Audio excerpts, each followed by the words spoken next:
안녕하십니까. 같이 기도드리겠습니다.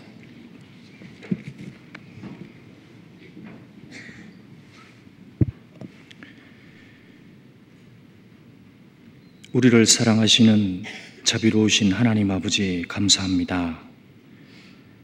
영원한 흑암과 파멸의 운명에 있을 때에 주님께서 우리를 찾아와 주시고 그 귀한 주님의 보혈의 공로로 우리의 모든 죄를 사해 주시고 아무 공로 없이 하나님의 자녀로 불러주셨습니다. 또 구원받은 이후에 주님의 교회 안에서 주님의 은혜 속에 머물며 주님을 찬송하며 귀한 생을 살 수 있도록 은혜 주신 것도 감사를 드립니다. 오늘 주님의 은혜를 사모하는 이 귀한 하나님의 사람들이 함께 모여서 성경을 배우고 주님을 찬미합니다. 이 시간 주 성령께서 우리 가운데 두루 역사해 주시고 하나님의 뜻을 나타내 주시옵소서. 학예 수양회가 오늘부터 시작하는 5차 수양회가 있습니다.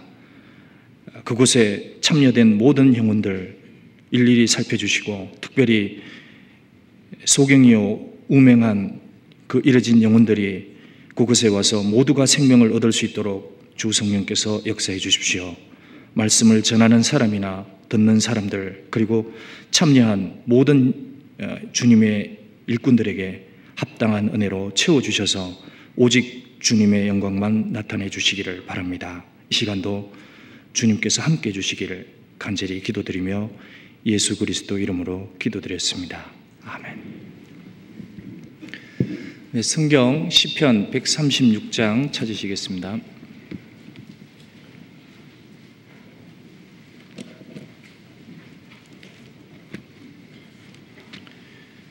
네, 구약 900페이지입니다.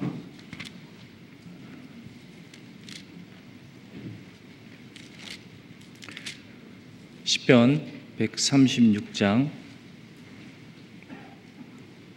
6절을 찾아서 읽으시겠습니다. 1절과 16절 그리고 23절에서 26절까지 6절을 쭉 찾아서 읽어보겠습니다. 시편 136장 1절부터 같이 읽어보겠습니다. 여호와께 감사하라. 그는 선하시며 그 인자하심이 영원하미로다. 그 백성을 인도하여 광야로 통각해 하신 이에게 감사하라. 그 인자하심이 영원하미로다. 우리를 비천한 데서 기념하신 이에게 감사하라. 그 인자하심이 영원하미로다. 우리를 우리 대적에게서 건지신 이에게 감사하라. 그 인자하심이 영원하미로다. 모든 육체에게 식물을 주신 이에게 감사하라. 그 인자하심이 영원하미로다. 하늘의 하나님께 감사하라. 그 인자하심이 영원하미로다. 네, 아시는 대로 오늘 아침에 이제 4차 수양회가 마쳐졌습니다. 비록 불볕더위였지만 많은 사람이 참여를 해서 많은 사람이 구원을 받고 그리고 침례를 마쳤습니다. 그리고 이제 오늘부터 마지막 5차 수양회가 시작됩니다. 연휴가 끼어 있고 또 마지막 수양이기 때문에 못 갔던 많은 사람들이 참여할 것으로 예상이 됩니다. 그래서 끝까지 놓지 말고 기도로 함께 해주시기를 바랍니다. 한 사람의 영혼을 실제로 전도하려고 하면 왜 사람을 인도하는 것이 전쟁이라고 했는지, 또 그것이 혈과 육에 대한 싸움이 아니고 정사와 권세와 이 하늘에 있는 악의 영들에 대한 싸움이라고 성경은 얘기를 했는지, 그것을 실제 전도에 참여하면 경험할 수 있습니다. 그래서 끝까지 기도로서 함께 해주시길 바라겠습니다. 오늘 시편 136장을 살펴보면서 이 중에서 여호와께 감사하라 라는 제목으로 한번 교훈을 받아보려고 합니다. 특별히 여기에는 많은 감사의 내용이 나오는데 그 중에서 오늘은 3가지 특별한 감사를 뽑아서 한번 살펴보려고 합니다. 자, 구원을 받은 이후에 마음에 사람이 꼭 가져야 될 것이 이제 감사함입니다. 바울 사도가 쓴 데살로니가전서 5장 16절 이하에도 그렇게 되어 있습니다. 항상 기뻐하라. 범사에 감사하라. 이는 그리스도 예수 안에서 너희를 향하신 하나님의 뜻이니라. 하나님의 뜻이 범사에 감사하는 것이었습니다. 실제 구원을 받은 사람들이 처음 입을 열어서 나오는 말도 하나님 감사합니다. 이제 그 말이 되게 나옵니다. 오늘은 여기 1절부터 쭉 읽은 구절을 살펴보면서 하나하나 찾아보겠습니다. 자, 먼저 1절 제가 읽어보겠습니다. 1절은 선언입니다. 여호와께 감사하라. 그는 선하시며 그 인자하심이 영원하미로다. 여기 여호와께 감사하라. 특별히 여호와께 구속함을 받은 자는 주님께 감사해야 됩니다. 이런 구절이 성경에 있습니다. 찾지는 않겠습니다. 시편 107편 2절에 보면은 여호와께 구속함을 받은 자는 이같이 말할지어다 하면서 여호와께 감사하라. 구속을 통해서 하나님의 선하심을 맛본 사람, 그런 인생은 당연히 감사해야 될 것을 말을 합니다. 또 동시에 이 하나님의 선하심과 인자하심을 맛본 사람들, 그 사람들에 대해서 하나님은 사랑을 가지고 계시다고 했습니다. 그 인자하심도 영원하다고 했습니다. 여기 보시면 그는 선하시며 그 인자하심이 영원하미로다. 우리가 성경을 보면 하나님은 사람과 다르다는 표현을 많이 씁니다. 나 여호와는 인자가 아니시니, 그 중에 하나가 또 하나는 하나님은 변하지 않는다는 겁니다. 말라기 3장 6절에 보면 나 여호와는 변혁지 아니하나니, 사람은 시간 속에 변화됩니다. 변절합니다. 그런데 주님은 변하지를 않습니다. 이스라엘을 3,500년 전에 인도하고 여기 시편을 기록하게 한 분이 여호와십니다. 이 여호와시나 지금 우리 시대 우리를 인도하는 주님이나 같은 겁니다. 그래서 우리가 히브리서 11장에 믿음의 인물들의 인생을 쭉 살펴봅니다. 그 인생의 교훈이 또 이스라엘의 역사가 우리에게 신앙의 거울이 그대로 될 수 있는 겁니다. 왜냐하면 그들을 다루셨던 주님이나 지금 우리 시대에 이 마지막 때에 우리를 다루시는 주님이나 그 섭리와 방향이 동일하기 때문에 그렇습니다. 말씀도 그렇습니다. 이렇게 변치 않는 주님이 내려주신 진리이기 때문에 이것을 썩지 아니할 씨라고 그랬습니다. 또 이 말씀은 항상 살아있다고 했습니다. 항상 있는 말씀이라고 했습니다. 그 배후에는 그 변치 않는 주님이 계심을 전제하는 겁니다. 우리가 가장 먼저 하나님께 감사해야 되는 근본적인 이유를 첫 번째로 한번 살펴보겠습니다. 그 뒤에 23절과 24절입니다. 두 절을 같이 다시 한번 읽어보겠습니다. 우리를 비천한 데서 기념하신 이에게 감사하라. 그 인자하심이 영원하미로다. 우리를 우리 대적에게서 건지신 이에게 감사하라. 그 인자하심이 영원하미로다. 자, 이게 이제 근본적인 우리의 이유가 됩니다. 여기 비천한 곳이라는 것은 너무나 낮고 어둠의 위치입니다. 이건 이스라엘의 과거 상태를 말하는 겁니다. 자, 그들은 여기 24절 끝에 우리를 우리 대적에게서, 우리는 이스라엘이거든요. 그러면 우리 대적이라고 하면 당대의 가장 낮은 비천한 곳은 출애굽하기 전의 상태였습니다. 그들은 바로의 노예로서 삶의 고역 속에 그냥 바로가 던져주는 밥을 먹고 살다가 그냥 노예로서 죽어갔습니다. 나중에 자신들의 소망인 아기가 태어났습니다. 그 아들이 태어났는데 그 아기를 자기들의 의지와 아무 상관없이 죽임을 당하는 그런 비천한 운명에 놓였었습니다. 그런데 여기 주님이 우리를 비천한 데서 기념하신 여기 기념을 했다고 했는데 영어로 보시면 remember라고 되어 있습니다. 즉 주님이 잊지 않고 기억을 하셨다는 겁니다. 이 사건이 출애굽이고 이 출애굽한 날이 하나님이 기억해 주시고 끄집어낸 그 날이 이제 이스라엘에게는 첫 시작이 되는 겁니다. 그래서 이때를 새로운 기원으로 하나님은 선언을 하십니다. 여기 잡고 출애굽기 12장 한번 보겠습니다.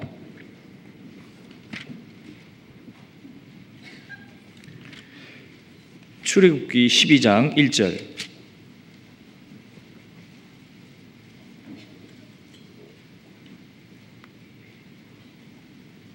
(12장 1절)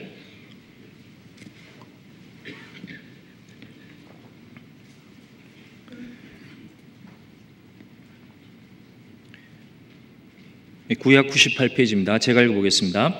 1절, 여호와께서 애굽 땅에서 모세와 아론에게 일러 가라사대 2절, 이달로 너희에게 달의 시작 곧 해의 첫 달이 되게 하고. 이스라엘 역사의 새로운 기원이 시작된 겁니다. 하나님은 이스라엘을 마치 죽은 자가 깨어나는 것과 같이 그 출애굽을 말씀하는 겁니다. 이 출애굽의 구원이 이스라엘에게는 새로운 전기가 되고 분기점이 되는 겁니다. 자, 이때에 이스라엘은 탈출을 했고 애굽은 엄청나게 큰 심판을 받았습니다. 자, 그게 이제 뒤에 29절에 나와 있습니다. 자, 애굽은 이런 상태였습니다. 29절. 밤중에 여호와께서 애굽 땅에서 모든 처음 난 것 곧 위에 앉은 바로의 장자로부터 옥에 갇힌 사람의 장자까지와 생축에 처음 난 것을 다 치심해. 자, 치시되 모든 처음 난 것 빠짐없이 다 치셨습니다. 자, 여기 애굽의 모든 처음 난 것 그러면서 위에 앉은 최고 권력자를 지칭하는 바로의 장자로부터 그 다음에 저 비천한 옥에 갇힌 사람의 장자까지 이걸 다 처음 장자를 치신 겁니다. 제가 이런 생각을 해봅니다. 만약에 쌍둥이가 둘이 있으면 여러분은 둘 중에 하나를 골라서 치라 그러면 칠 수 있겠습니까? 어렵지 않습니까? 근데 주님은 정확히 그것까지 찾아내서 여기 다 치신 겁니다. 완전한 심판을 상징하는 겁니다. 그 다음에 그 29절 뒤편에 생축에 처음 난 것을 다 치심해. 자, 가축에 처음 난 것까지 골라서 다 치셨습니다.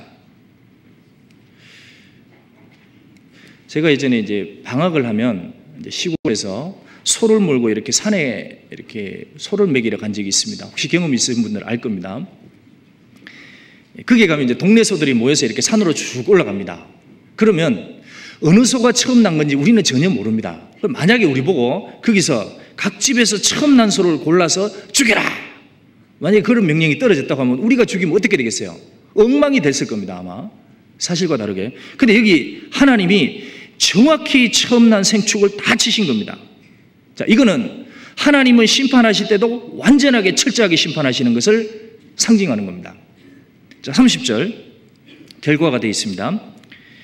그 밤에 바로와 그 모든 신하와 모든 애굽 사람이 일어나고 애굽에 큰 호국이 있었으니, 같이 읽을까요? 이는 그 나라에 사망치 아니한 집이 하나도 없었음이었더라. 여기 하나도 없었음이었더라. 애굽에서 한 번도 경험하지 못한 전무후무한 이제 곡소리가 일어나게 됐습니다. 이 사건 이후로. 이런 시판의 곡소리 속에 이스라엘은 탈출하게 된 겁니다. 그들은 이 큰 애굽의 오곡소리와 그들의 고통을 절대 잊을 수 없을 겁니다. 그리고 자신들은 내가 어떤 상태에서 어떤 위치에서 어떤 것을 통해서 구원을 받게 되었는지를 아마 생생히 경험을 했을 겁니다. 그리고 이들을 부른 것이 저 위에 계신 하늘에 계신 하나님이라는 것도 나중에 알게 됩니다. 성경은 출애굽기 2장에 이렇게 기록을 합니다. 하나님이 이 애굽에서 고통하는 그 비천한 그들의 고통 소리를 들으셨다고 그랬습니다. 즉 하늘에 계신 하나님이 이들의 소리를 들으셨습니다. 그리고 그 언약을 기억하사 권념하셨더라. 자, 하나님이 아브라함에게 주신 그 언약을 기억하시고 기억고 때에 맞춰서 그들을 끄집어낸 겁니다. 하나님이 하늘에서 이를 보시고 이들을 불러낸 겁니다. 자, 우리도 마찬가지입니다. 우리도 비천한 곳에 있을 그때에 하나님이 우리를 불러준 겁니다. 이것을 하늘에서 우리를 불렀다. 성경은 이렇게 얘기를 합니다. 자, 우리가 구원받은 걸 한번 생각해 보겠습니다. 디모데 후서 한번 보겠습니다.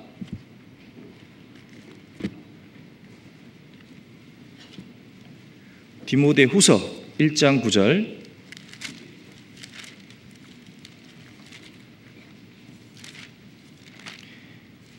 신약 343페이지입니다. 디모데 후서 1장 9절.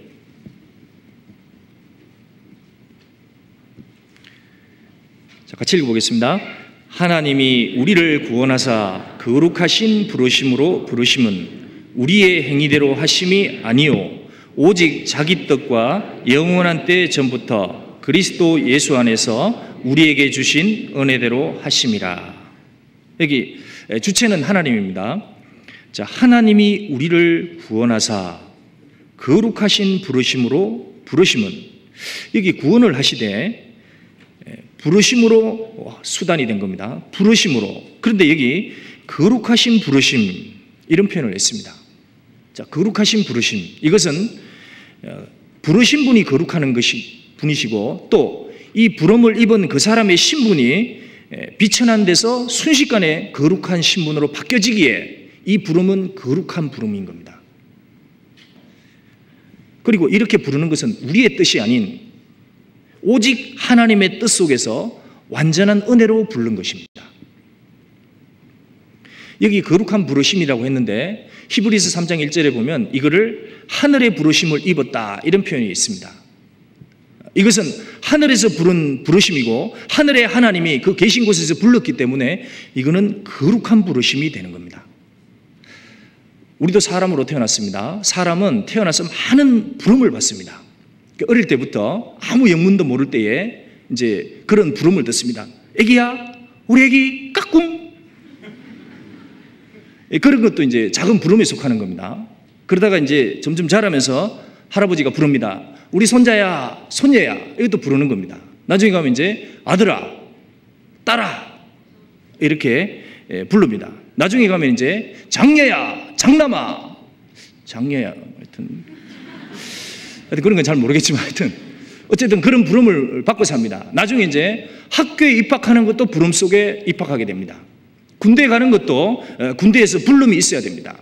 그리고 나중에 좋은 직장 가는 것도 좋은 직장에서 불러야지 들어가는 겁니다. 자, 어쨌든 많은 부름 속에 있다가 우리는 삶을 보내게 됩니다. 그런데 사람으로서 반드시 있어야 되는 부름이 여기 거룩한 부름, 즉 하늘에서의 부름입니다. 이 부름이 있기 전에 인생은 성경은 다 죽은 자라고 얘기를 합니다. 그리고 흙에 기록되는 인생입니다. 하늘에서 각 사람을 부름이 있을 때에 그때 그 사람이 비로소 산자가 되고 그 사람의 인생은 영혼 속에 남을 수 있는 그 인생으로 바뀌어지는 겁니다. 고린도서 5장 17절에 그랬습니다. 보라, 부름이 있고 나서 그랬습니다. 새 것이 되었도다. 완전히 새로운 운명이 되는 겁니다. 실제로 새 것이 됩니다. 그래서 주님은 이것이 새해 첫 달 시작이 된다고 얘기했습니다. 이스라엘은 하늘에서 불렀습니다. 비록 모세를 통해서 불렀지만 그 배후에 하나님이 부르신 것입니다. 자, 여러분은 부름을 받았습니다. 누가 불렀습니까? 옆집 아주머니입니까? 부모님입니까? 예, 누군가에 의해 전도를 받았지만 그 배후에는 하늘에서 부른 것이고 그 배후에 하나님의 계획 속에 전도자는 쓰임을 받은 겁니다. 자, 우리가 어떻게 하다가 이런 부름을 얻게 되었을까? 더 선하고 순수해 보이고 더 정말 가난한 영혼들이 그렇게 많은데 어떻게 나 같은 사람이 이런 부름을 받게 되었을까? 그렇게 많은 교회 중에서 어떻게 이 복음적인 교회와 연결되어서 생명의 복음을 듣고 내 영혼이 거듭나는 살아나는 그런 운명이 되었을까? 주님이 기억해 주신 겁니다. 내 마음속에 작은 가난한 마음에 작은 소원이 있었습니다. 주님이 그것을 보시고 끝까지 내 인생을 보시고 기억고 마음이 가장 낮아진 그때에 주님이 찾아오셔서 나를 그 구덩이에서 건져내신 겁니다. 이거는 하나님의 계획 속에서 하늘에서 계획하고 나를 끄집어낸 겁니다. 너무나 비천한 곳에 있었던 것이 사실이었습니다. 그래서 이스라엘도 비천한 곳에서 우리를 기념하신 그에게 감사하라. 그 사랑과 그 구속은 영원히 우리에게 있을 것이다. 그렇게 약속을 한 겁니다. 자, 이렇게 시편 136장을 기록하게 한 이 여호와께서 2000년 전에 이 땅에 사람의 몸을 입고 내려오셨습니다. 그리고 두루다니시며 마귀에게 눌린 자를 고치시고 모든 병든 자를 고쳐주셨습니다. 그러다가 어느 날 그분이 자라나신 곳 그 나사렛에 이르렀습니다. 그 어릴 적부터 성경을 배우고 예배를 드린 그 회당에 있는 사람들이 많이 기다리고 있었습니다. 거기에 가서 그 주님이 그들의 비천한 상태를 가감없이 얘기합니다. 그리고 그들에게 꼭 필요한 얘기에 당신들은 이 비천한 데서 누군가에 의해서 살림을 받아야 된다. 그것을 그들에게 선언합니다. 자, 누가복음 4장 한번 보겠습니다. 신약성경 94페이지입니다. 누가복음 4장.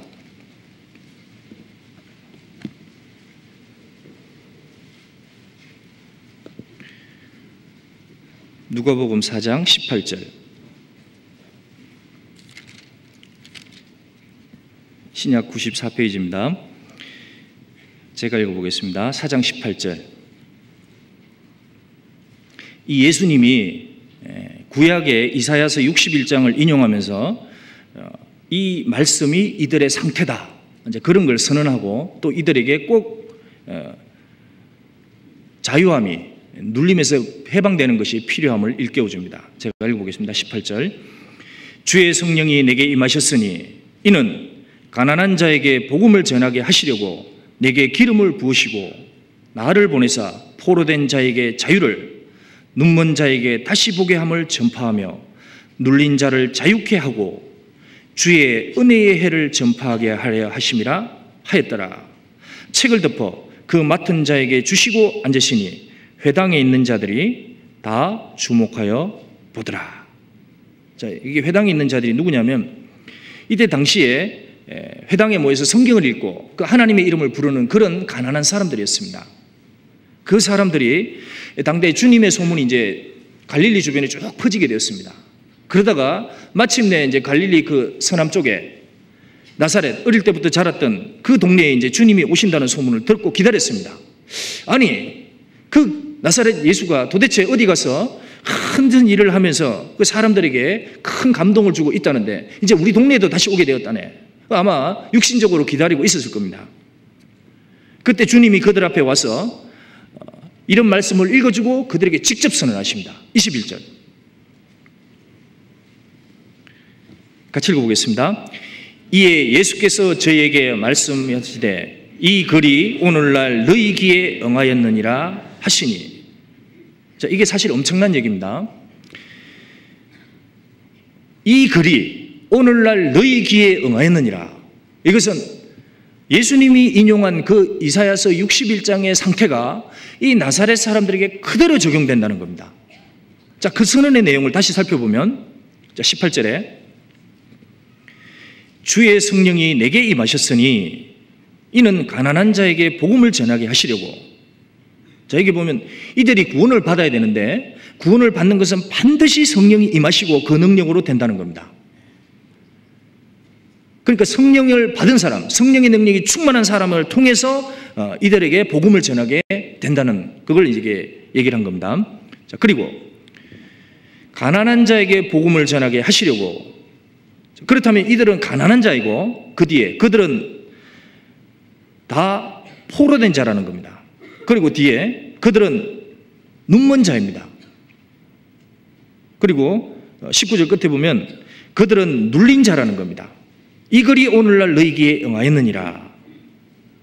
자, 결국은 이들의 상태를 지적해주고 거듭날 수 있는 그 성령의 보내심이, 즉 하늘에서의 부르심이 이 나사렛 가난한 사람들에게 오늘 왔다는 선언입니다.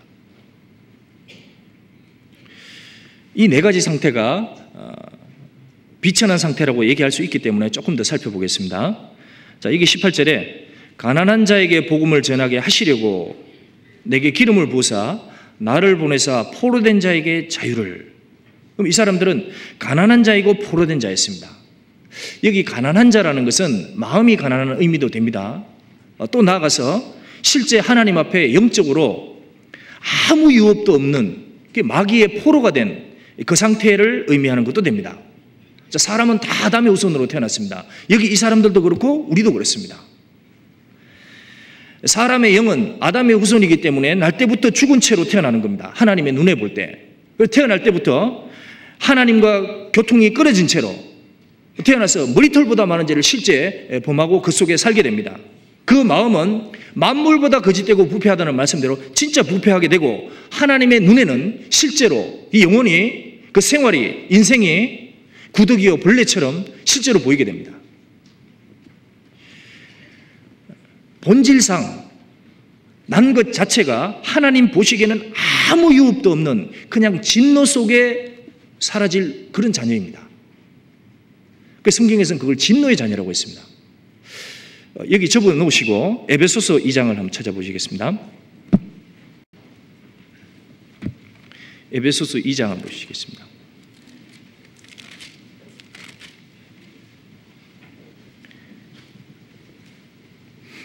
에베소서 2장 3절.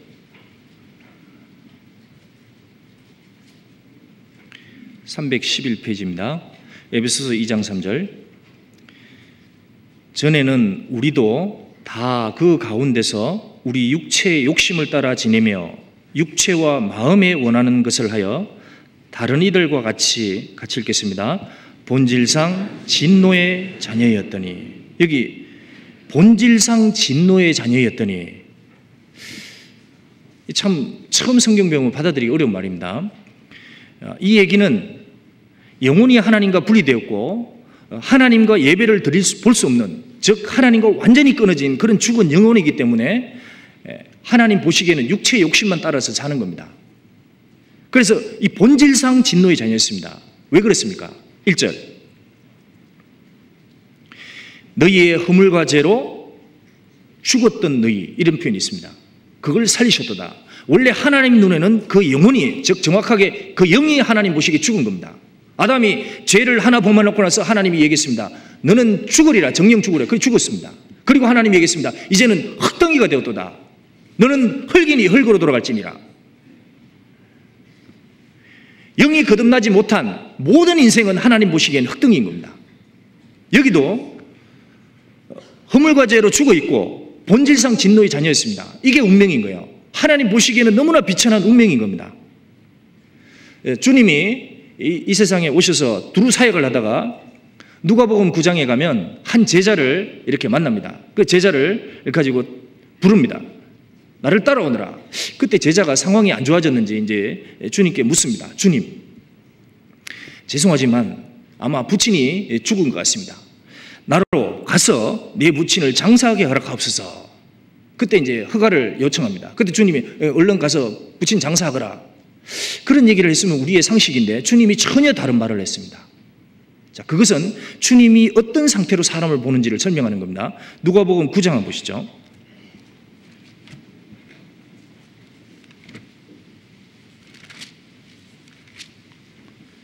누가복음 9장 60절. 신약 109페이지입니다.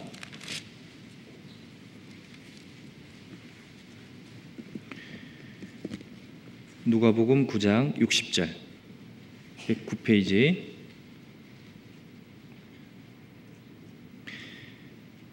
주님이 이 말씀으로 답변했습니다. 같이 읽어보겠습니다. 가라사대 죽은 자들로 자기의 죽은 자들을 장사하게 하라. 너는 가서 하나님의 나라를 전파하라 하시고, 여기 충격적인 말씀을 했습니다. 그러니까 두 번 죽은 자가 나오는 거예요. 그럼 앞에 죽은 자는 무엇이고 뒤에 죽은 자는 무엇일까요? 앞에 죽은 자는 영이 하나님과 끊어진 자, 그 거듭나지 않은 영의 상태를 말한 거고요.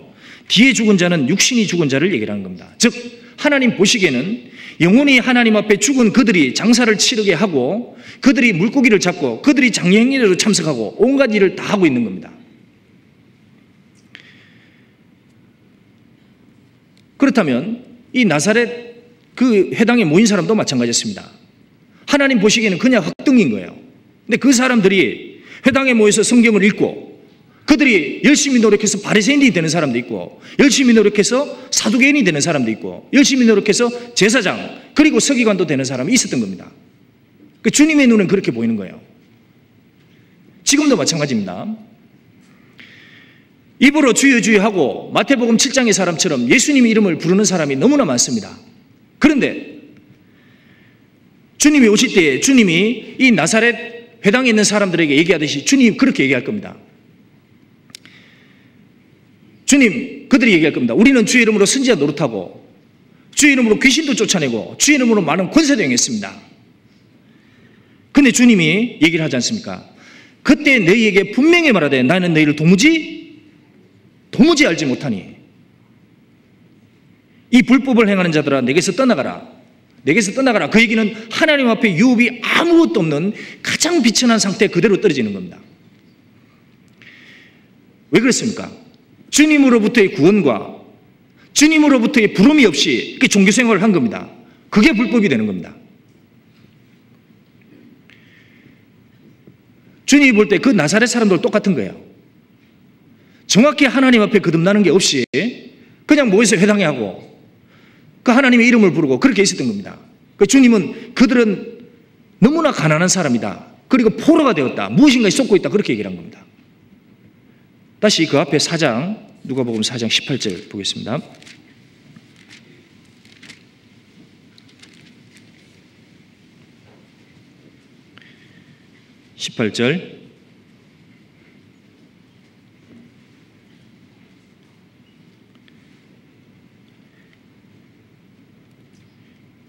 주의 성령이 내게 임하셨으니 이는 가난한 자에게 복음을 전하게 하시려고 내게 기름을 부으시고 나를 보내사 포로된 자에게 자유를, 눈먼 자에게 다시 보게 함을 전파하며 눌린 자를 자유케 하고, 여기 두 가지 일을 했습니다. 하나는 포로된 자에게 자유를, 그리고 눌린 자에게 자유를. 그렇다면 날 때부터 누군가에게 포로되고 누군가에게 눌린 자라는 표현인 겁니다. 자, 에베소서 2장 2절에 보면 그런 말씀이 있습니다. 너희가 그 가운데서 행하여 이 세상 풍속을 쫓고 공중의 권세 잡은 자를 따랐으니 곧 지금 불순종의 아들들 가운데서 역사하는 영이라, 그런 얘기를 했습니다. 보이지 않는 영으로 존재하는 그 존재가 있다고 얘기를 했습니다. 그게 마귀입니다. 비록 하나님의 이름을 부르지만 이 나사렛 사람들도 누군가에게 눌려 있었고 포로되어 있는 거예요. 그게 누구겠습니까? 보이지는 않습니다. 요한복음 8장에 보면 그 유대인들이 예수님의 말씀을 많이 들었습니다. 그런데 그들은 나름대로 믿었어요. 그때 예수님이 그들에게 선언을 했습니다. 말씀을 듣는 그 유대인들에게 너희가 진리를 알아야 된다. 그 진리를 알아야 너희가 자유함을 얻게 된다. 즉 하나님의 아들이 너희를 자유케 하면 그때 비로소 진짜로 자유해진다. 그런 얘기를 했습니다. 그럼 그들이 깜짝 놀랐습니다. 아니 8장 33절에, 요한복음 8장 33절에 우리가 아브라함의 자손인데 남의 종이 된 적이 없다 우리는. 그런데 어찌하여 우리가 자유케 되라 하느냐, 그렇게 되물었습니다. 하나님의 이름은 부르고 종교행위는 했지만 실제 그들은 주님의 눈에 포로였고 눌려 있었습니다. 그들은 완전한 종교에, 거짓된 종교에 속았던 겁니다. 그때 주님이 그들에게 직접 상태를 선언했습니다. 충격적이었습니다. 너희는 너희 아비 마귀에게서 났으니, 그 얘기를 하는 겁니다. 그 주님의 눈에는 완전히 마귀에게 속아 있고 완전히 거짓된 것에 현혹되어 있었던 겁니다. 거듭나지 못한 모든 인생은 주님이 보실 때 다 속아 있는 거예요. 다. 디도서 3장 한번 보겠습니다. 신약 349페이지입니다. 디도서 3장.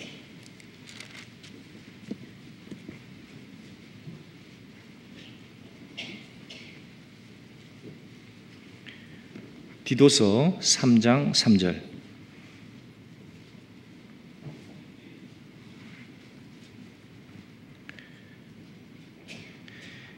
우리도 전에는 어리석은 자요, 순종치 아니한 자요, 속은 자요. 여기 속은 자라는 표현이 있습니다. 각색 정욕과 행락에 종노릇한 자요, 악독과 투기로 지는 자요. 같이 읽겠습니다. 가정스러운 자요, 피차 미워한 자였으나. 여기 전에는, 즉 주님의 부름이 있기 전에, 복음으로 그를 부르기 전에 그런 상태입니다. 어리석은 자요, 순종치 아니한 자요, 속은 자요.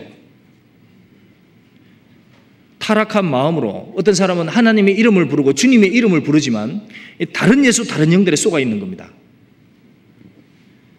각색 정욕과 행락에 종노릇한 자요, 악독과 투기로 지는 자요, 가정스러운 자요, 피차 미워한 자였으나. 여기 정욕과 행락에 종노릇한 자요, 그 육체의 욕심만을 따라서 사는 겁니다. 가정스러운 자요, 실제 하나님 보시기에 진노의 자녀이고 가정스러운 자입니다. 이렇게 하나님 보시기에는 누군가에게 눌려있고 쏘가 있는 겁니다. 그리고 그 신분 자체가 이제 가정스럽게 보이는 겁니다. 저도 거듭나기 전에 종교 생활을 했습니다.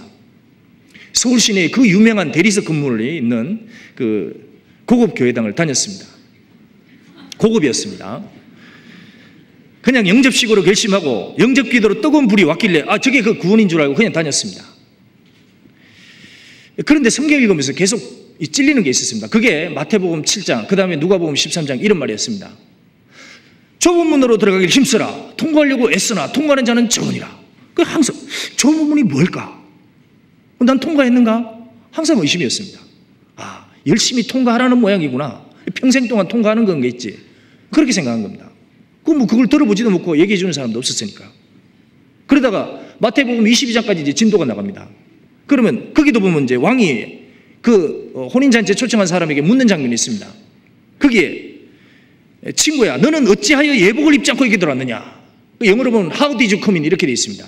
어제 제가 영어 성경도 같이 봤는데 도대체 너는 여기 어떻게 들어왔느냐? 이 말이거든요. 제가 가만히 물어보면 내가 어떻게 교회당에 다니게 됐지? 아무런 부러움이 없는 거예요. 그냥 내가 와서 결심하고 내가 결정하고 내가 뜨거운 느낌 받았다고 착각하고 그냥 다니는 거예요. 정말 주님의 말씀으로 내 영혼 속에 부름을 하고 죄를 사해준 적이 전혀 없었거든요. 그래서 찔렸습니다. 그러다가 진리를 가진 한 사람을 만났습니다. 그래서 이제 상담도 하고 집회도 했습니다. 그런데 졸리고 집중이 안 되는 거예요. 정말 막 유창하게 하는 사람인데 그 집중이 잘 안 됐습니다. 왜냐하면 이미 나는 어떤 예수를 믿고 있다고 착각했고 그것이 마음에 닿지가 않았습니다.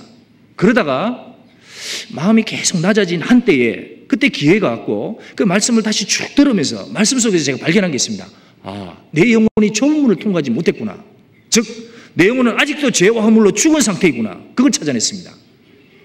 그 마음이 답답했습니다. 나는 영차 없이 죽으면 지옥 가는 영혼인 거예요. 그 다음 날 그 사도행전 11장에 베드로가 그 고넬료에게 전했던 그 구원받을 말씀이 무엇인지를 그날 처음 들었습니다. 그 구원받을 말씀을 들을 때에 실제로 내 죄가 사해졌습니다. 그때 성령이 내게 내려왔습니다. 이거였구나. 깨달은 것은 너무 간단했습니다. 그런데 그 작은 깨달음이 내 인생을 완전히 바꾼 겁니다. 제가 하나 그때 딱 깨달은 게 있었습니다. 이미 내 주변에 죽음을 건너간 사람들, 그 사람이 주의 이름을 부르고 건너갔건 주의 이름을 안 부르고 건너갔건 전부 다 무엇인가에 쏟고 지나갔구나. 동시에 내 주위에 있는 사람들도 지금 다 무엇인가에 쏟고 있구나. 내 세월도 내 인생도 지나간 세월 속에 무엇인가에 쏟고 있구나. 내가 누군가에게 붙들려 있었구나. 그것이 번개처럼 스쳐 지나갔습니다. 누가 날 쏘겠을까? 내가 말씀을 들을게 할 때 그 졸리게 했거든요. DVD를 보려고 하면 졸음이 왔습니다. 그리고 세상 풍속을 쫓는 것이 좋았고 육신의 정욕에 포로가 되었습니다. 그게 좋았습니다. 그 배후에 누가 있었을까? 나로 하여금 나를 구원하시지 못한 다른 예수를 믿게 했고 내가 구원받지 못한 다른 영으로 내 마음을 뜨겁게 했고 그 자가 누굴까? 그게 마귀였습니다. 주님이 또 하나 그 회당 사람들에게 얘기했습니다. 눈먼 자에게 다시 보게 함을 전파하며 눈은 떴지만 전부 소경이라는 겁니다. 주님 눈에는. 성경을 읽지만 전부 소경이라는 겁니다. 그들이 죽으면 어디 가게 될지 전혀 모르는 거예요. 영혼이 거듭나기 전에는 모두 다 소경입니다.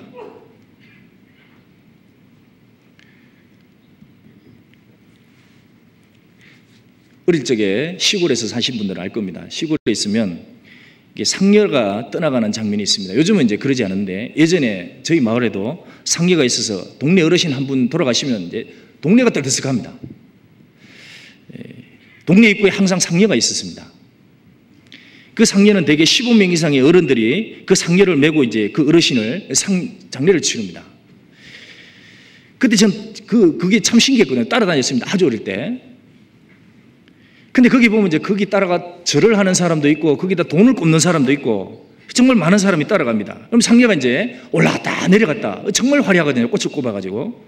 그래서 저는 너무 어렸기 때문에 그게 너무 신기했습니다. 돈도 꼽고 거기다가 절을 하고 그리고 이게 덩실덩실 올라갔다 내려가길래 야 저거 한번 타봤으면 좋겠다.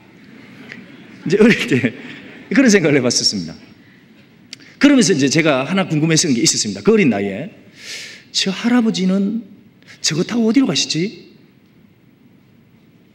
저거 타고 어디로 갈까? 만날 수 있을까? 그런 생각을 제가 어릴 때 했습니다.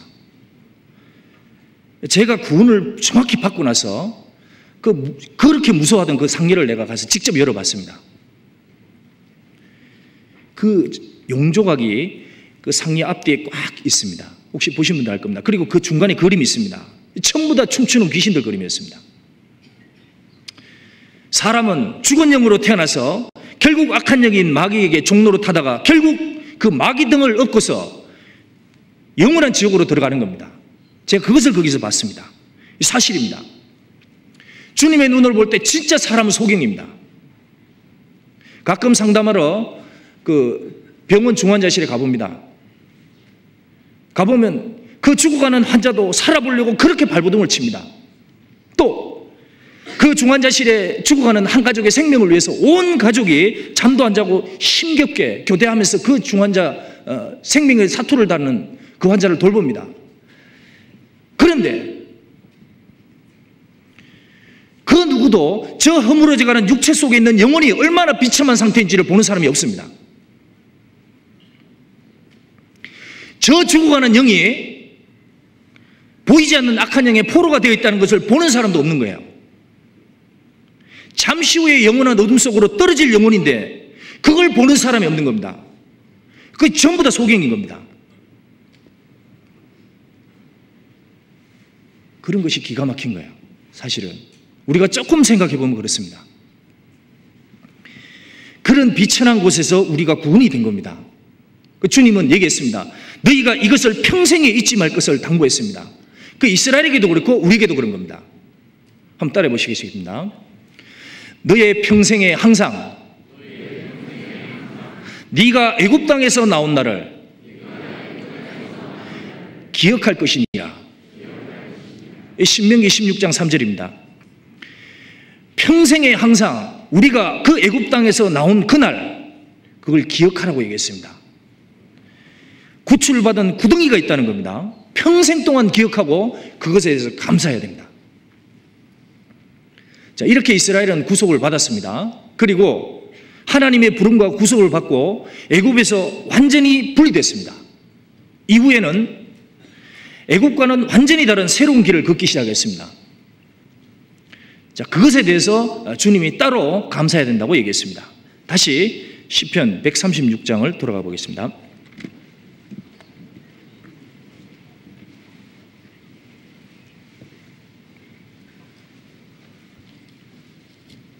(136장) 16절 두 번째 감사할 이유를 여기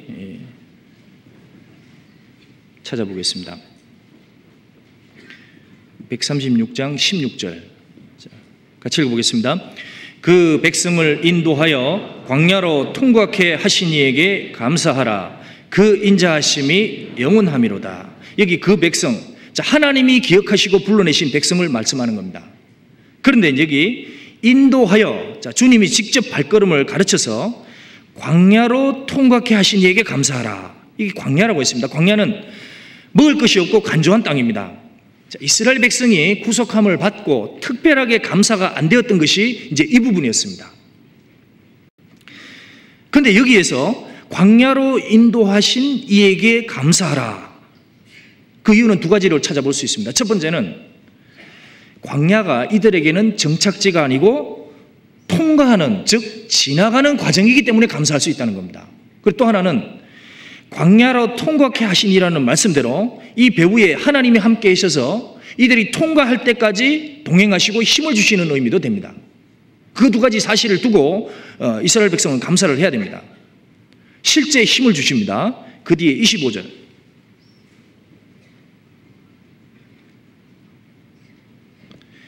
모든 육체에게 식물을 주신 이에게 감사하라. 그 인자하심이 영원하미로다. 자, 이게 모든 생명체에게 식물을 공급해주는 하나님도 되지만 특별히 이스라엘이 그 광야를 통과할 때까지 필요한 양식으로 힘을 주시는 주님, 그것도 되는 겁니다. 자, 주님은 실제 하늘에서 이스라엘 백성에게 만나를 내려주셨습니다. 또 반석에서 필요에 따라 물을 주셨습니다. 나중에서 원망을 했습니다. 하나님, 우리 고기가 필요합니다. 그때 하나님이 코에 냄새가 나도록 그들에게 먹이셨습니다. 그래서 시편 105편 40절에 보면은 그들이 구한즉 하나님이 매출하기로 오게 하시며 또 하늘 양식으로 그들을 만족하게 하셨도다. 자, 하나님이 보내주시는 그 양식을 가지고 그들을 만족해 하셨도다. 주님은 충분하게 주시고 만족해 해주셨습니다. 자, 그것을 보면 주님은 우리가 주님의 것으로 다 배불리고 만족해 되기를 원하십니다. 우리가 오병이의 기적을 압니다. 주님이 이 땅에 오셔서 오병이의 기적을 일으켰습니다. 그때에 얼추 약 한 2만 명 이상의 남녀 아이까지 해서 2만 명 이상 모형의 사람들이 모였습니다. 그때 주님이 직접 오병이어를 가지고 직접 떡을 떼고 고기를 잡아서 제자들에게 주고 그리고 나머지 사람들에게 다 주었습니다. 결과가 어떻게 됐습니까? 1번 약간 배불렀더라. 2번 심히 배고팠더라. 3번 다 배불리 먹었더라. 답은 4번요? 다 배불리 먹었습니다. 자, 그런 표현은 우리가 하나님의 것으로 배불리기를 원하시는 거예요. 주님의 것으로 이 마음 속에, 이 영혼 속에 깊숙이 배불리기를 원하는 겁니다. 주님이 이스라엘 백성을 인도했습니다. 그리고 그들에게 실제 넘치게 주셨습니다. 이 백성을 인도해서 이제 광야까지 오고 나서 그 광야에서 이들에게 직접 하나님이 약속을 해 주십니다. 구약 레위기를 한번 찾아보겠습니다. 레위기 26장.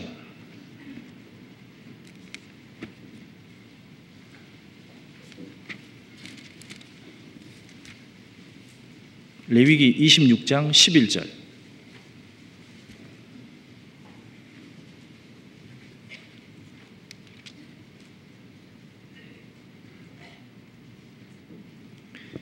(26장 11절) 구약 188페이지입니다.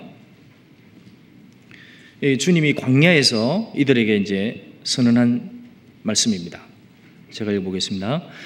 내가 내 장막을 너희 중에 세우리니 내 마음이 너희를 싫어하지 아니할 것이며. 여기 내가 내 장막을 너희 중에 세우리니, 여기 주님이 거하실 장막을 주님이 직접 세우시겠다고 했습니다. 근데 실제 아시는 대로 모세와 그 사람들이 재료를 모아서 그들이 만들었습니다. 근데 여기서는 내가 세우리니, 사람이 했지만 배후에 주님이 지혜와 힘을 주셔서 그렇게 주님이 세우신 겁니다. 교회도 마찬가지입니다. 교회도 사람이 움직이고 사람이 하는 것 같습니다. 그런데 주님이 얘기했습니다. 내가 내 교회를 세우리니. 주님이 세워가시는 겁니다. 12절.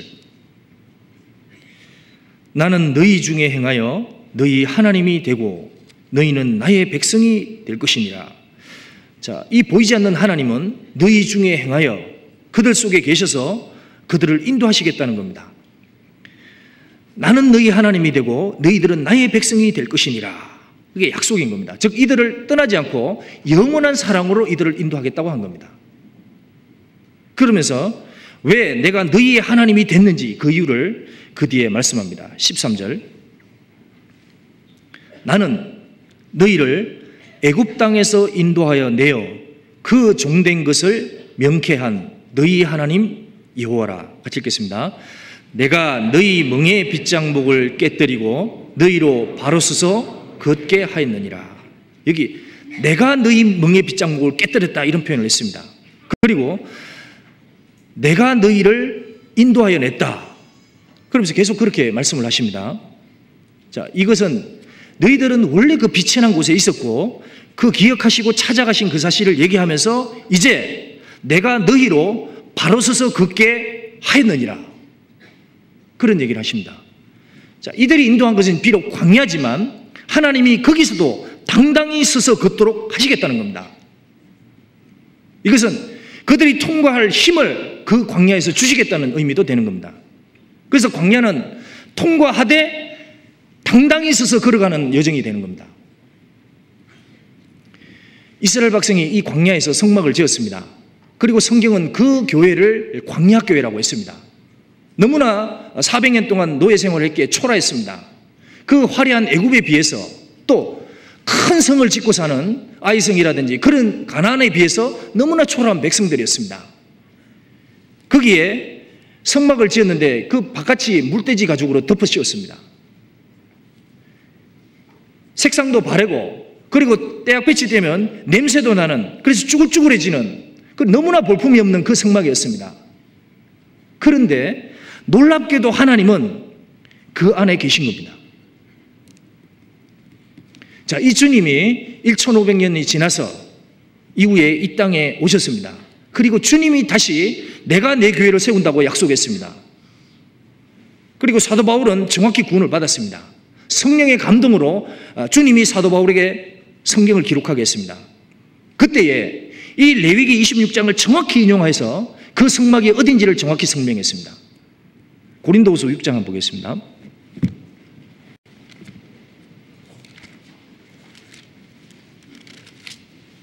신약 292페이지입니다.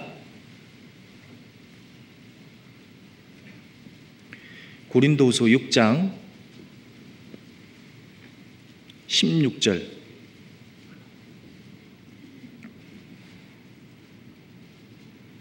여기 레위기 26장 그 구절을 인용을 했습니다. 성령의 감동으로 제가 읽어보겠습니다. 하나님의 성전과 우상이 어찌 일치가 되리요? 우리는 살아계신 하나님의 성전이라. 이와 같이 하나님께서 가라사대. 자, 같이 읽어보겠습니다.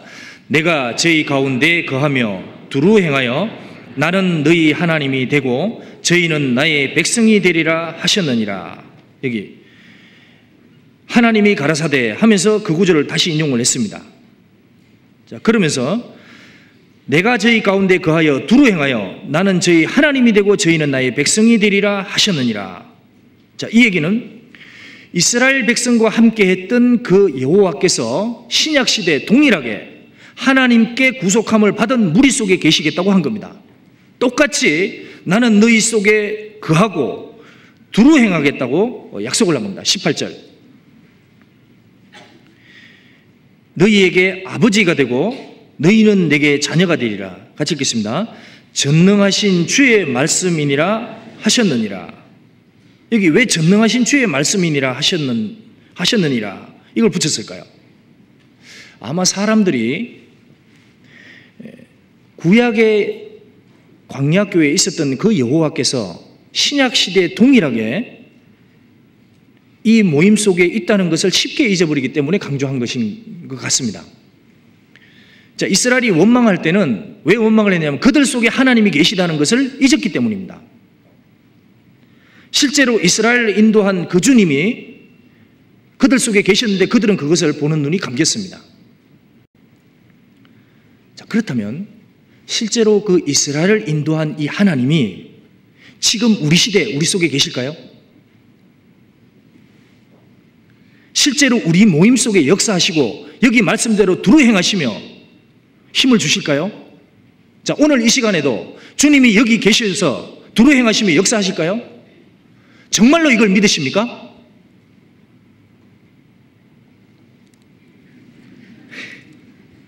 전능하신 주의 말씀이니라. 사실입니다. 수양회를 경험하면서 체험할 수 있습니다.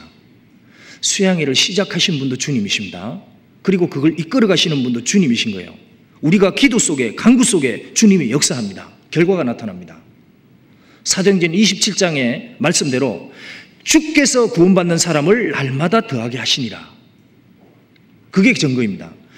사람이 더하는 게 아니고 주께서 주님이 불러내고 주님이 구원받게 한 사람을 날마다 회중 속에 더하게 하는 거예요. 그게 가장 확실한 증거입니다. 아, 우리 속에 계시구나. 우리 속에 힘을 주시는구나. 이스라엘 진 속에 주님이 식물로 먹이셨습니다. 그렇다면 동일하게 우리도 먹이십니다. 우리는 그것을 받아야 돼요. 그들에게 부지런히 해서 먹으라고 명령을 했습니다. 그렇다면 우리에게도 동일하게 명령하는 겁니다. 에베소서 5장 한번 보겠습니다.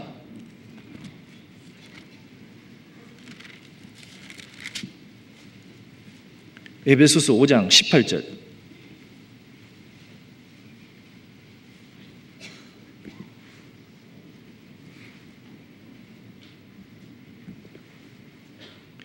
에베소서 5장 18절 315페이지입니다. 에베소서 5장 18절 같이 읽겠습니다. 술 취하지 말라. 이는 방탕한 것이니 오직 성령의 충만을 받으라. 여기 술 취하지 말라. 이것은 비록 구원을 받아도 술 취할 수도 있다는 얘기입니다.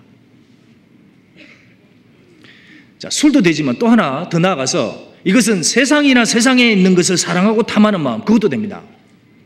거기에 소망을 두고 낙을 두는 마음, 그런 것으로 세상의 만족을 구하려고 하는 마음, 그것이 우리의 마음을 방탕하게 하는 겁니다. 그런 것도 되는 겁니다. 자, 그런 것으로 취하지 말고 그렇게 얘기했습니다. 오직 하나 성령의 충만을 받으라. 즉 성령의 취함을 얻으라. 이런 얘기도 되는 거예요. 여기 받으라고 했습니다. 명령입니다.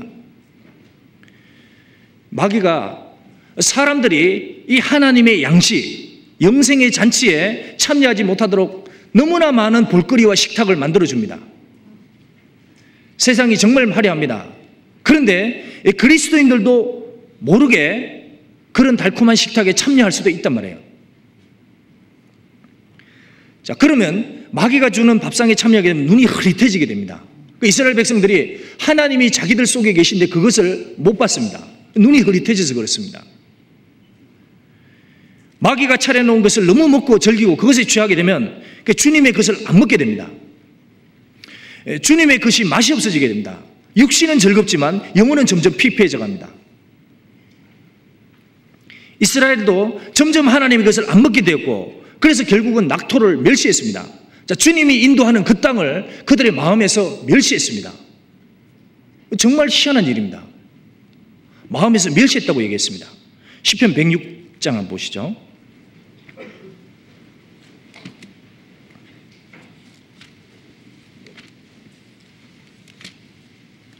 시편 106장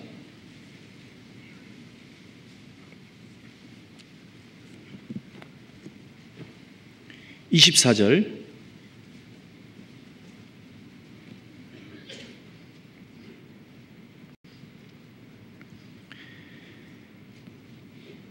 25절까지 두 절 같이 읽어보겠습니다. 저희가 낙토를 멸시하며 그 말씀을 믿지 아니하고 저희 장막에서 원망하며 여호와의 말씀을 청종치 아니하였도다. 자, 저희가 그 선택받은 이스라엘이 낙토를 멸시하며, 그러니까 하나님이 주시는 그 소망에 대해서 이제 흐릿해진 겁니다. 그러니까 그 말씀을 믿지 아니하고 말씀도 흐릿해진 거예요. 마음에서. 결과적으로 저희 장막에서 원망했습니다. 자기 있는 현재 위치에서 상황에서 원망이 올라온 겁니다. 결과적으로 여호와의 말씀을 청종치 아니하였도다. 감사함이 사라졌습니다. 동시에 하나님의 말씀을 사모하는 마음도 없어졌고 청종, 들었지만 귀 기울이진 않은 거예요. 순종하고 싶은 마음도 하나도 안 생긴 겁니다. 마음에서 말씀은 떠나고 이들의 마음속에는 이제 원망만 가득한 겁니다. 그래서 고린도전서 10장에 보면 그 얘기를 쭉 썼습니다. 사도 바울이. 그것이 우리의 거울이다. 그렇게 얘기했습니다. 하나님은 감사를 원합니다. 주님의 것으로 채워지면, 주님의 것으로 배불러지게 되면 사람은 당연히 감사하게 되어 있습니다. 자, 에베소서 5장 8절에 그렇게 얘기했습니다. 성령의 충만을 받으라 그랬습니다. 그렇다면 그 충만을 얻을 수 있는 곳을 알아야 되는 겁니다. 그곳에 가서 받아야 되는 겁니다. 다시 한번 따라해 보시겠습니다. 주는 영이시니 주의 영이 계신 곳에는 자유함이 있느니라. 주의 영이 계신 곳이 있다고 그랬습니다. 그게 고린도후서 3장 17절 말씀입니다. 구약에서는 이스라엘에게 만나가 내린 곳이 있습니다. 그것이 그 진주에만 만나가 내렸습니다.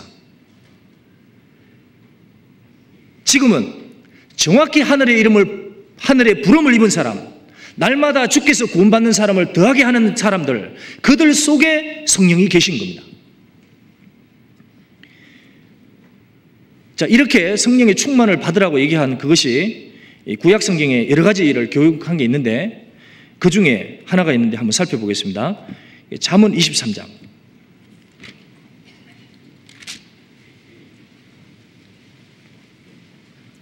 잠언 23장 30절. 구약 935페이지입니다.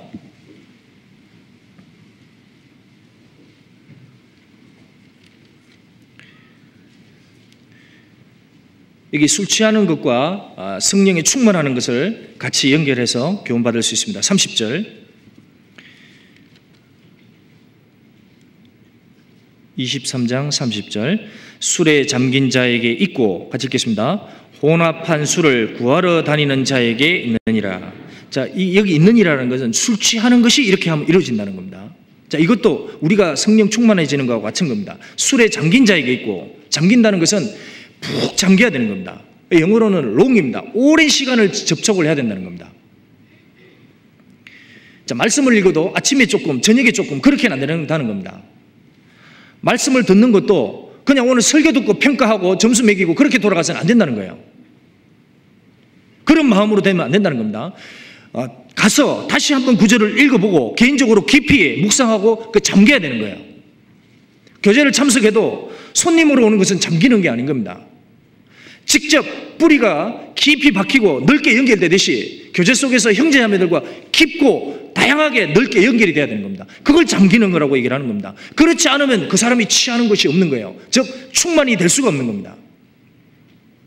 그러면 다른 것에 취하게 되는 겁니다. 혼합한 술을 구하러 다니는 자에게 있느니라. 여기 구한다는 게 중요한 겁니다. 내가 사모하는 마음, 갈망하는 마음이 있을 때 하나님은 채워주십니다. 그 시편 107편에 있는 말씀대로 여호와께서는 사모하는 영혼을 만족해 하시며 정말 그 사람이 사모하는지를 보시는 겁니다. 이스라엘 백성도 사모했기에 일찍 일어났습니다.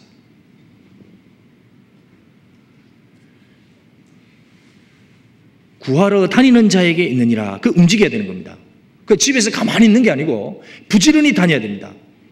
주일날 우리가 교회에 오는 이유도, 말씀 시간에 가는 이유도, 모임 속에 가는 이유도, 학예수행회를 가는 이유도 거기에 주님의 영이 계시기에 가는 겁니다. 사실은 그리스도인들이 모이러 집회를 합니다. 그러면 거기에 성령께서 역사하시기 때문에 아직도 죄와 허물로 죽은 영혼이 있다면 그 영혼을 끌고 가서 그 자리에 앉히는 겁니다. 왜냐하면 거기에 성령이 역사하기 때문에 거기에 가야 그 사람이 성령을 마실 수 있기 때문입니다. 성령 세례를 받을 수 있습니다. 이렇게 구하러 다니게 되면 이제 결과가 나옵니다. 32절, 이것이 마침내 뱀같이 물 것이요 독사같이 쏠 것이며 그 술이 사람을 취해서 붙잡는 것처럼 우리의 성령이 우리를 붙잡습니다. 그리고 없었던 새로운 힘을 주시는 겁니다. 33절 같이 읽겠습니다. 네 눈에는 괴이한 것이 보일 것이요 내 마음은 망령된 것을 바랄 것이며. 눈에는 괴이한 것이 보일 것이요. 술 취하면 갑자기 전봇대가 넘어진답니다. 갑자기 철봉이 와서 자기를 치려고 그런대요. 철봉과 권투하기도 한답니다. 다 부러진답니다. 나중에. 정말 그런가요? 몇 분이 그렇다고 하십니다. 성령에 취하면 영혼이 열립니다. 그리고 이 말씀이 주님이 자기에게 주신 것이라는 것으로 들리게 됩니다. 이 말씀이 기이함이 보이게 돼요. 그 말씀에 잠기게 됩니다. 사람을 봐도 영혼이 보입니다. 그 사람이 가진 세상적인 지위, 그 사람이 가지고 있는 여건, 세상적으로 가지고 있는 많은 것들, 여건, 이런 걸 보이는 게 아니고 그 사람의 영혼이 보이는 거예요. 그래서 사람을 볼 때 제일 부러운 것이 무엇이냐? 그 믿음에 부유한 사람이 되는 겁니다. 저 사람의 마음에 주님이 계시고 저 사람의 영혼 속에 주님의 역사가 일어나는 것, 저 사람과 교제하면 주님의 향기가 느껴진다. 그런 것이 부러움의 대상이 되는 겁니다. 세상적으로 아무리 잘 살고 허세를 부리고 무엇을 가졌다 할지라도 그런 것이 부러움이 아닌 거예요. 왜 그렇습니까? 자기 눈에는 귀한 것이 보였기 때문에 그렇습니다. 네 마음은 망령된 것을 바랄 것이며 아무리 내성적인 사람도 취하면 길에 누가 있건 없건 소리를 지릅니다. 마찬가지로 사람의 성령이 충만해지면 이 담대해집니다. 그리고 자기가 본 것, 그 괴이하게 본 것을 증거하게 되는 겁니다. 우리의 힘으로가 아닌 그 성령의 충만을 받을 때에 그 성령의 충만, 그 힘으로 되는 거예요. 오순절날에 사람이 모였습니다. 너희는 기다리라 그랬습니다. 그때 그들에게 성령이 내려왔습니다. 그 사도행전 2장 4절에 하나님이 기록을 했습니다. 저희가 다 성령의 충만함을 받고 하나님께서 채워주신 겁니다. 그걸 다 받았습니다. 얼마나 기도하면서 갈망했습니까? 그들이 그때 주님에게 그들에게 채워주신 겁니다. 결과가 나타났습니다. 그 채워주신 성령의 말하게 하심을 따라 그들 속에 충만한 성령이 담대하게 입을 열게 하신 겁니다. 그래서 다른 방언으로 말하기를 시작하더라.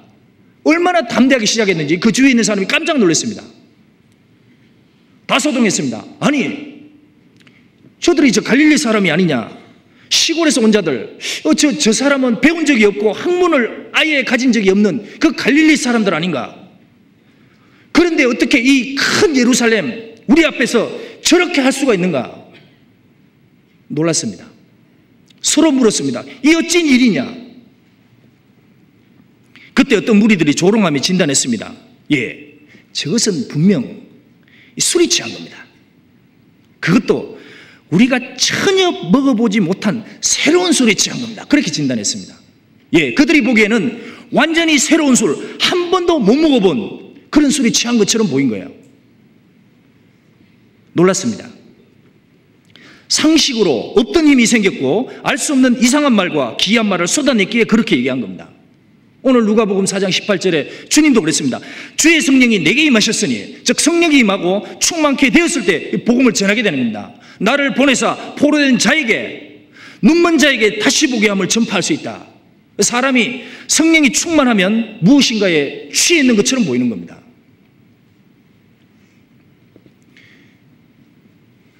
지난달 7월 달에 이제 그 목사님과 함께 7월 아프리카 토고 연합 수양회를 참석했습니다. 이번에 가서 제가 정말 성령에 취한 그 사람들을 몇 명 봤습니다. 이제 거기는 수양회를 하는데 강의 순서가 우리는 좀 다릅니다. 거기는 수십 년간 이미 하나님의 이름을 부르고 날 때부터 아프리카식으로 그 예수님의 이름을 부르는 사람들입니다. 수십 년간 그것도 아주 열심히 믿기 때문에 그것을 깨는 것이 이제 가장 첫 번째 작업입니다. 그것을 정확히 깨주기 전엔 절대로 자기들이 가지고 있는 구원을 놓지 않습니다. 들어도 그냥 지나가 버리는 거예요. 그래서 이제 그 보호 목사를 지난번에 왔던 그 목사들이 우리에게 배운 걸 가지고 토대로 그들이 연구하고 실험해서 그 구원의 오해라는 특별한 그 강의를 만들었습니다. 자기들이. 근데 그게 정말 놀라운 지혜가 들어가 있습니다. 그리고 그 이후에 역사적인 증거를 할 때도 전부 다 그 잘못된 믿음을 깨는 그런 식으로 강연회를 자기들이 쭉 끌어갑니다. 근본 자체를 다 흔들어버립니다. 그래서 엄청난 대적도 일어나지만 동시에 그것을 통해서 빠르게 복음이 전해집니다. 그리고 확실하게 구분이 됩니다. 지금 그 내용을 모든 성도들에게 훈련시키고 그리고 전도훈련을 시키고 있습니다. 구원받고 나면 동일하게 자기들이 압니다. 아, 우리들이 얼마나 비참한 상태였고 마귀들이 만든 다른 영, 다른 예수에게 속아 있었다는 것, 그것이 마귀의 포로였고 우리의 눈이 소경이었다는 것을 그때 발견합니다. 그리고 그들이 많아 감사하는 게 있습니다. 마음에서 너무 감사하게 생각하는 거예요. 어떻게 하다가 우리가 이렇게 부름을 받고 눈을 뜨게 됐을까? 동시에 주위에 쏟고 있는 너무나 가난한 사람들이 이제 보이는 겁니다. 그래서 그들을 구해야겠다는 절박감이 그들에게 타고 있는 거예요. 그래서 가보면 뭐 10살짜리나 청년이나 나이 드신 어른이나 70대 할아버지나 동일하게 나가서 자기들이 배운 것을 가지고 전도하는 겁니다. 마치 회당에 모인 그 나사렛 사람을 찾아가서 그들의 비참한 상태를 일깨워주고 주님이 그들에게 담대하게 선언한 것처럼 그들이 나가서 그들이 왜 거듭나지 못한 비천한 상태에 있는지를 그들에게 일깨워주는 겁니다. 야운데 한 형제가 전도훈련을 받고 상담으로 지금 하고 있습니다. 그런데 그 형제가 너무 담대하게 전도하는 것으로 유명합니다. 어느 날 이 형제가 신분 여하에 불구하고 전도를 한답니다. 그래서 어느 날 기도를 하는데 갑자기 누가 계속 이 생각이 나더래요. 알고 보니까 자기 나라의 서열 8위의 권력을 가진 대법관이었습니다. 그 사람이 이제 계속 생각이 나는 거예요. 어떡할까? 아니나 다를까 아침에 그냥 찾아갔답니다. 초인종을 눌렀습니다. 그때 소동이 일어났겠죠. 경비원하고. 그때 대법관이 물었답니다. 넌 누구냐? 근데 그 형제가 40살인데 예, 저는 하나님의 말씀을 전하는 사람이고 진리로 하나님의 부름을 입은 사람입니다. 저는 당신이 꼭 들어야 될 도가 내 속에 있습니다. 당신이 꼭 들어야 됩니다. 너 내가 누군지 아냐? 나는 너를 영창 집어넣을 수 있는 권력을 가졌다. 지금 빨리 가거라. 봐주기 전에. 안 됩니다. 감옥에 가건 안 가건 그게 중요한 게 아닙니다. 당신이 반드시 들어야 될 말씀이 내게 있습니다. 안 돌아갈 것 같은 거예요. 그래서 좋다. 딱 5분만 줄게. 5분만 하고 돌아가거라. 그래서 돌아왔습니다. 대신에 법관님 성경책 좀 가져오십시오. 당신이 보던 거. 그 성경 딱 가져오게 나서 5분간 그 사람이 말씀을 암송하면서 왜 그 사람이 거듭나지 않았는지를 쫙 설명을 해준 거예요. 그 대법관이 놀랐어요. 아니 뭐 이런 게 다 있어. 그러면서 더 해봐. 2시간 해봐. 그렇게 됐습니다. 2시간을 쭉 설명했습니다. 물론 아직까지 마음이 너무 높았습니다. 그 사람이. 그래서 구원까지는 못 이뤘는데 많이 자기가 문제가 있다는 것을 이제 인식했답니다. 한영재는 우리가 집회하고 있는데 그 밖에 그 청운경찰이 도서관 앞에 있었습니다. 그 청운경찰 붙잡고 서가지고 성경책 하나 딱 펴놓고 전도를 하는 거예요. 그 구원의 오해를 가지고 그 사람이 왜 거듭나지 못했는지를 쭉 설명하는 겁니다. 정말 놀랐습니다. 1시간 동안 서가지고 성경책을 이렇게 펼칩니다. 근데 그걸 처음에는 막 관심 없게 듣는데 나중에는 쭉 귀를 기울이는 거예요. 왜냐하면 그 말하는 논리가 기가 막히고 그 말씀이 정말 날카로웠으니까. 그리고 그 사람의 태도가 너무 진지하기 때문에 그걸 듣습니다. 우리가 보기에 그 듣는 사람이나 그 얘기하는 사람이나 정말 뭔가에 취해 있었습니다.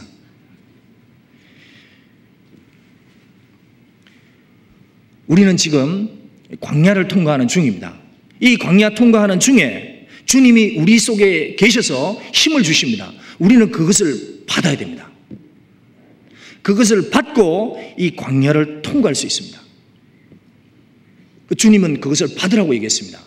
그것을 받고 우리 주변에 아직도 죽어있는 사람들을 이끌고 그리고 깨워가면서 이 광야를 통과하는 겁니다.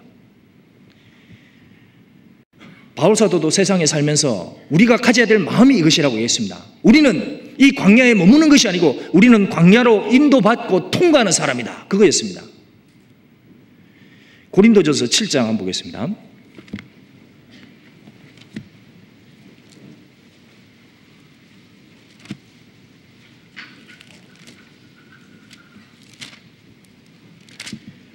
고린도전서 7장 29절 271페이지입니다. 신약.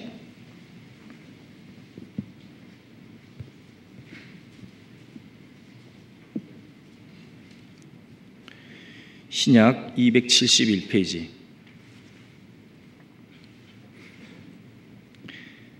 형제들아, 제가 읽겠습니다. 내가 이 말을 하노니 때가 단축하여진 고로 이후부터 안에 있는 자들은 없는 자같이 하며, 여기 때가 단축하여진 고로 이런 말씀을 했습니다. 너무 짧다는 겁니다. 이것은 주님께 부름을 받은 이후 이 광야를 통과하는 기간이 실제로 너무 길지 않다는 거예요. 영혼에 관한 눈이 떠지게 되면 그 영혼 속에서 자신의 인생을 보게 됩니다. 그러면 그전에는 내 인생이 전부였습니다. 이 광야의 삶이. 그런데 구원을 받고 나면 이 때가 진짜 단축하구나. 왜냐하면 영혼이 보이기 때문에 그런 겁니다. 그전에는 육신의 삶이 전부였는데 이제는 육신의 삶 이후에 하나님이 계시고 그 영원한 하나님의 나라가 있다는 것을 압니다. 그 영혼 속에서 자신을 딱 보니까 이때가 너무 단축한 겁니다. 그래서 여기 권면을 합니다. 사도 바울이 31절. 세상 물건을 쓰는 자들은 다 쓰지 못하는 자같이 하라.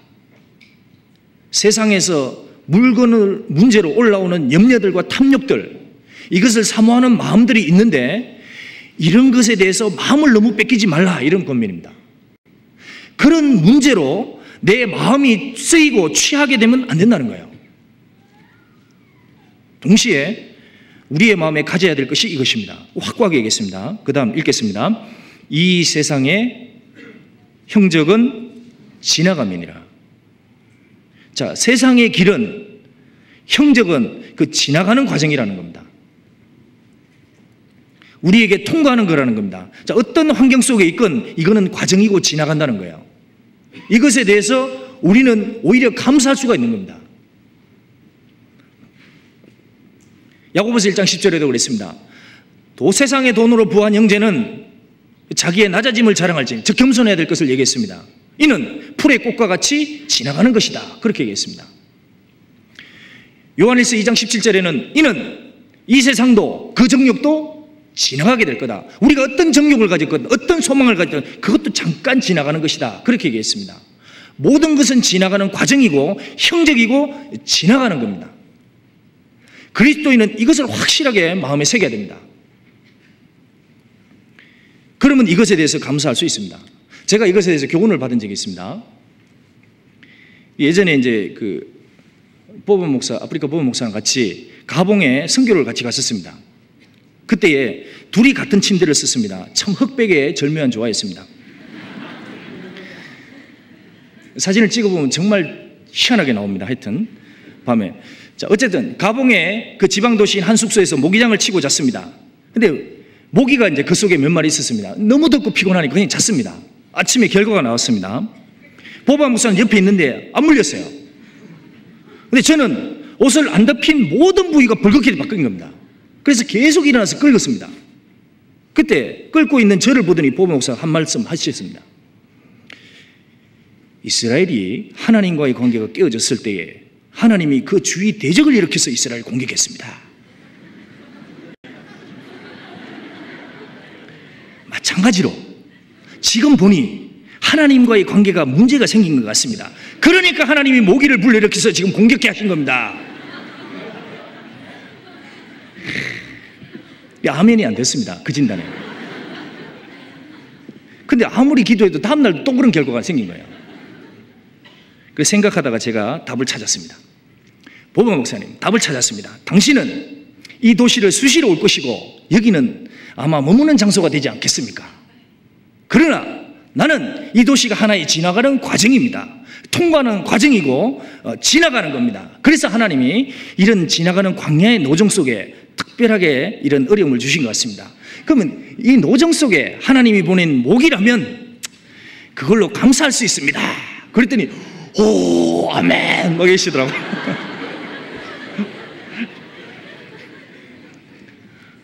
하여튼 가봉모기는 정말 대단합니다. 신선한 피가 해외에서 왔다는 소문이 금방 퍼진 것 같아요. 그러니까 막 평생 다시 없는 기회인 줄 알고 사생결단으로 공격해서 뜯어먹었습니다. 광야는 한 번 지나가는 겁니다.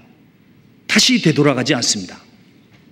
우리는 이 세상이 광야라는 확고한 마음이 있어야 됩니다. 그렇게 되었을 때 그때 이 광야를 통과케 하신 그 주님께 우리는 감사를 드릴 수 있습니다. 어떤 환경이 있고 어떤 어려움이 있을지라도 그 통과케 하시고 인도하시는 주님이 우리 속에 계시고 내게 힘을 주신다는 사실이 확실하면 그럼 감사할 수 있습니다. 자, 마지막으로 세 번째 감사할 것을 찾아보겠습니다. 시편 136장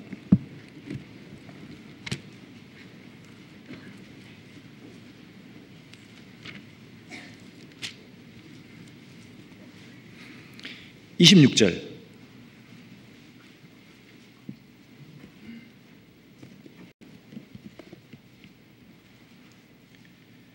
(136장) 26절. 자, 같이 읽어보겠습니다. 하늘의 하나님께 감사하라. 그 인자하심이 영원하미로다. 여기 보면 하늘의 하나님께 감사하라 이런 표현이 있습니다. 성경에 보면 계속 하늘에 계신 하나님 그런 표현이 많습니다. 이 하나님은 이 우주를 통제하시는 하나님이라는 겁니다. 그리고 전능하신 분이라는 겁니다. 여기에 보면 하늘의 하나님, 즉 하늘에 계신 분이라는 의미도 됩니다. 우리가 이사야서 55장 8절 말씀 잘 알고 있을 겁니다.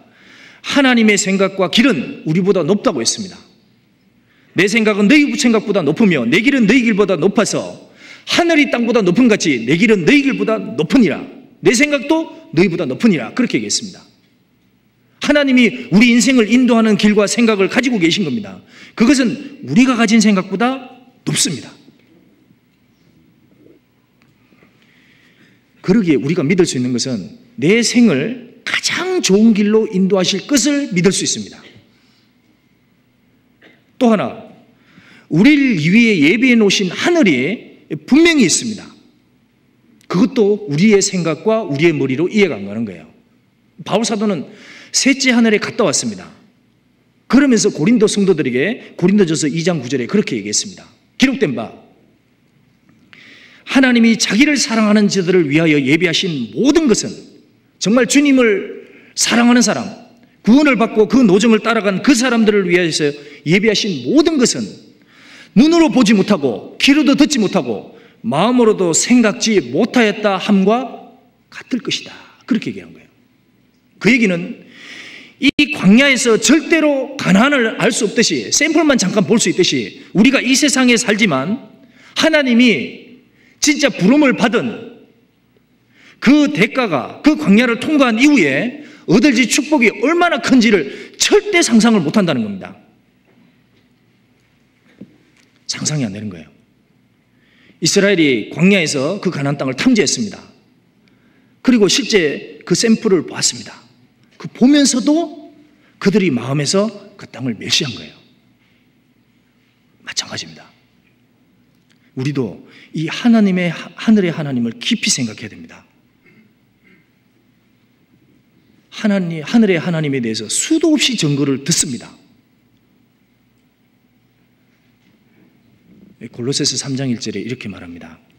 그러므로 너희가 그리스도와 함께 다시 살리심을 받았으면, 확실하게 구원을 받았으면 위의 것을 찾으라. 그렇게 얘기합니다. 위의 것이 있다는 거예요. 거기는 그리스도께서 하나님 우편에 앉아 계시느니라. 거기는이라고 했습니다. 바울사도는. 그 위의 것을 찾고 위에서 주시는 힘을 받고 그 길을 소망하며 그러면서 걸어가기를 바라시는 겁니다. 그게 실제로 서서 걸어가게 하신 겁니다. 실제로 가치 있는 것을 가치 있게 보는 사람들, 실제로 있는 실상을 실상이라고 말할 수 있는 사람들, 그런 사람이 되어야 됩니다. 광야를 걸어갔던 믿음장이 그렇게 얘기를 합니다. 히브리서 11장은 많은 믿음의 사람들을 기록했습니다. 하나님은 그 사람들의 인생을 다 기록했습니다. 그리고 그들의 노정까지도 민수기에 보면 다 기록을 했습니다. 왜 그랬습니까? 그 노정이, 그들의 움직임이 하나님 보시기에는 그토록 귀하고 아름답기 때문에 그런 거예요.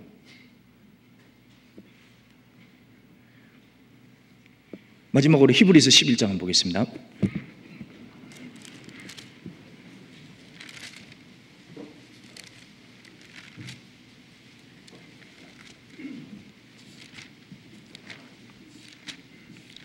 히브리서 11장 13절.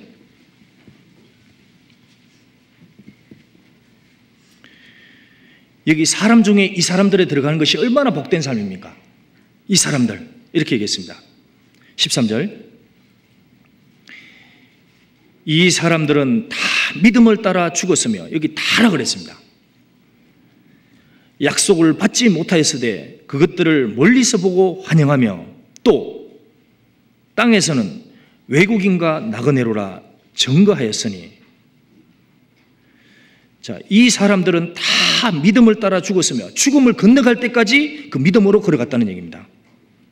약속을 받지 못하였으되 그것들을 멀리서 보고, 이게 하늘의 약속인 겁니다. 멀리서 보고 환영하며 또 땅에서는 외국인과 나그네로라 증거하였으니, 여기 외국인과 나그네로라 증거하였다. 그리고 멀리서 보고 환영했다 그랬습니다. 자, 광야의 세상에서 사람들이 전부 다 무엇인가를 바라보고 삽니다. 근데 그게 신기루가 되는 거예요. 있다가 사라지고 되는 겁니다. 그런데 여기서 멀리서 보고 환영하는 것은 실제로 있는 것을 보는 겁니다.